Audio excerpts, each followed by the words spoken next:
کسی شخص کے ذاتی معاملات میں دخل دینا اور ہے اور گرتے ہوئے کا ہاتھ تھامنا اور ہے۔ اب لوگوں نے پتہ کیا کیا، یہ دخل نہیں دیتا، اس کا مطلب پتہ کیا ہے، کوئی قرضے میں ڈوبا ہوا ہے تو اس کا ذاتی معاملہ ہے، وہ میرا معاملہ نہیں ہے۔ کوئی آدمی دکھوں میں گھیر گیا ہے تو کہتے ہیں وہ اس کا ذاتی معاملہ ہے۔ اب ذاتی معاملے کا یہ ترجمہ کیا لوگوں نے۔ میرے رسول کریم علیہ السلام نے دین کو اتنا کھول کر بیان کیا، اتنا کھول کر بیان کیا۔ مسلم شریف کی یہ حدیث شاید اس درجے کی بات دوسری کہیں مل ہی نہیں سکتی۔ رسول پاک علیہ السلام نے فرمایا قیامت کے دن رب کریم ایک بندے سے فرمائے گا کہ میں بھوکا تھا تو نے مجھے روٹی کیوں نہیں دی؟ اللہ فرمائے گا میں پیاسا تھا تو نے پانی نہیں پلایا، میں بیمار تھا تو تیمارداری کرنے نہیں آیا۔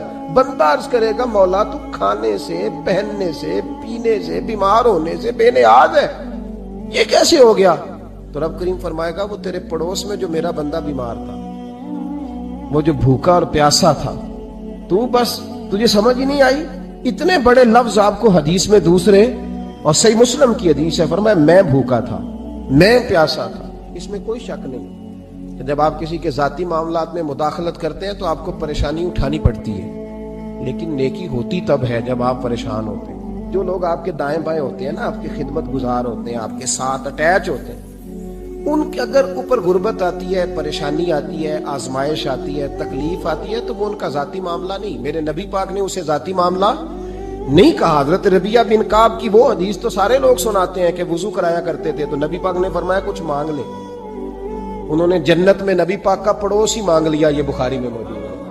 لیکن وہ والی حدیث بھی پڑھو کہ جب نبی پاک نے انہیں کہا کہ ربیعہ تو مجھے وضو کراتا رہتا، شادی کیوں نہیں کرتا؟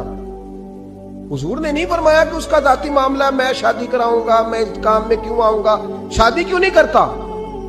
اس کی حضور کوئی کاروبار نہیں، کوئی معاملہ نہیں، کوئی رنگ روپ نہیں، اور آپ کی خدمت سے بھی رک جاؤں گا۔ کہتے ہیں حضور خاموش ہو گئے۔ اگلے دن پھر پوچھا نکاح کیوں نہیں کرتا؟ میں نے کہا حضور نہ کاروبار ہے، نہ گھر ہے، نہ مکان ہے، نہ رنگ روپ ہے، کون رشتہ دے گا؟ جب میں یہ کہہ کے باہر نکلا نا حضور خاموش ہو گئے، تو میرے دل میں خیال آیا ربیعہ تو بحث کیوں کرتا ہے؟ اور ان کو بتاتا ہے جنہیں اللہ نے سارا کچھ ہی عطا فرمایا ہوا ہے۔ حضور کہتے ہیں شادی کیوں نہیں کرتا؟ تو چپ کر کے کہہ دے محبوبہ جیسے دل کرتا ہے ویسے کر دے، تو آگے سے دلیلیں دیتا پھرتا ہے۔ یہ بھی کو بات ہوئی۔ فرماتے ہیں اگلے دن میں نے ارادہ کر لیا، حضور نے اگر آج کہا تو کہہ دینا یا رسول اللہ جیسے دل ہو کرے۔ میں نے وضو کرایا، میرا خیال تھا حضور یہاں روک کے کہیں گے، یہاں روک کے کہیں گے، پر حضور نے آج بات ہی کوئی نہ کی۔ میں دیر تک سوچتا رہا یہاں کہیں گے، یہاں کہیں گے، پر آج حضور نے بات ہی نہ کی۔ میں پچھتا رہا تھا کہ 2 دن موقع ملا، میں نے ضائع کر دیا۔